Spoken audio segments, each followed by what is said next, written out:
So this video is going to clarify a question that seems to keep coming up about source citations versus in-text citations versus annotations.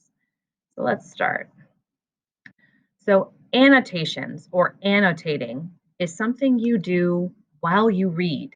So while you're reading, you're thinking and you're noting things that you want to remember or use in your writing or discussion.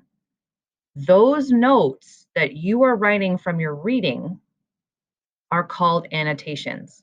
There are a number of ways to annotate, but essentially, when we're doing research or we're dealing with multiple sources, annotating helps you to keep sources separated, to give you ideas, to give you things to talk about in your project, in your writing, or whatever. So annotating is your notes. An in-text citation is something in formal academic writing that you use to cite the sources of your information in that paper. They're called in-text citations because they go in the text of your essay. So you're going to use those annotations from your reading in the body of your essay. And because they didn't come from your head, you have to cite which source the annotation came from. There are many ways to format those. Most English classes use MLA format, which requires the author's last name and usually some kind of a number. So if it's a book or a physical magazine or something that has page numbers, it's the author's last name and a page number, and it looks like this. If it's an audio of something, it's still the author's last name, but you use a timestamp instead of a page number. So it would look like this. So once again, annotations and citations go hand in hand because while you're reading, you're taking notes from the source. But when you use the notes in your writing, you have to say which source it came from. And that leads us to the last one, which is called a source citation.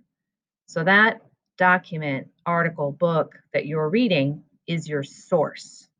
When you use that source in your writing, sometimes we have to provide a more substantial citation of it. So if every student in the room is using different sources, or they're using multiple sources for one project, you have to provide a longer, more detailed source on a separate page called a works cited page. There are many, many, many, many formats for this page and many rules about the order and the information included. This is why you should use Noodle tools to help you when you have to do a works cited page.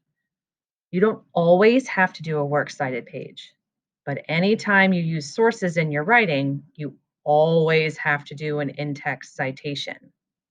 So for this project, you do have to do a works cited page for this very reason. You're using multiple sources and everyone is using different sources. So just to recap, your annotations are your notes. You've already done them, and we have now started importing them in as in-text citations. So you have to say which site that quote came from that you're using in the body of your document. You're also going to have the longer, more thorough version of each of those sources on your works cited page. For our class, you're going to have 3, at least one book, at least one video, and at least one article. So if you're still confused, please come see me.